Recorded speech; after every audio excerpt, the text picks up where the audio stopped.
তাই স্বামী যখনই ঘুমাতে গেছে মনে করেছে আমার রহিমপুরের মা আমার স্ত্রী হবে এখনো নামাজ শেষ করতে পারে নাই, তো দয়া করে আমি যখন যাই রান্নাঘরের ভিতরে ঢুকে গেছে।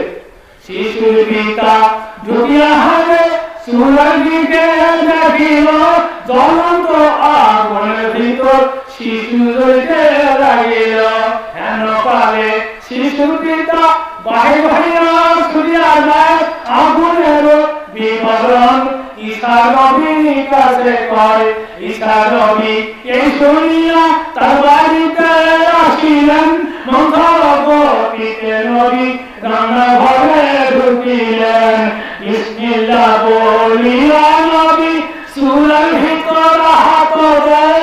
হাসিতে হাসিতে সন্তান নবী কোলে ফিরিয়া যায়। জোরে বলি সুবহানাল্লাহ। নামাজ কায়েম হলে আল্লাহ জাহান্নামে ফেলবে না, এটা আল্লাহর দয়া হবে। এটা প্রমাণ দিয়েছেন ঈসা আলাইহিস সালামের জীবন চরিত্র থেকে আমি পেয়েছি। কিতাবের নাম জিনিস 19 নম্বর অধ্যায় 127 পৃষ্ঠায় লিখিত। এই বয়ান সত্যিকারের তুলে দেওয়া আছে ঈসা নবীর জীবন চরিত্রের কাহিনী।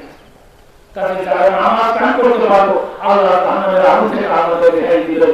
নামাজ কায়েম করে নিন। আর মা বোনেরা আপনারা যারা আসছেন তারা নয় কিছু দুঃখ করবেন না যে আমাদের সঙ্গে কিছু না বলেন, আপনাদের সঙ্গে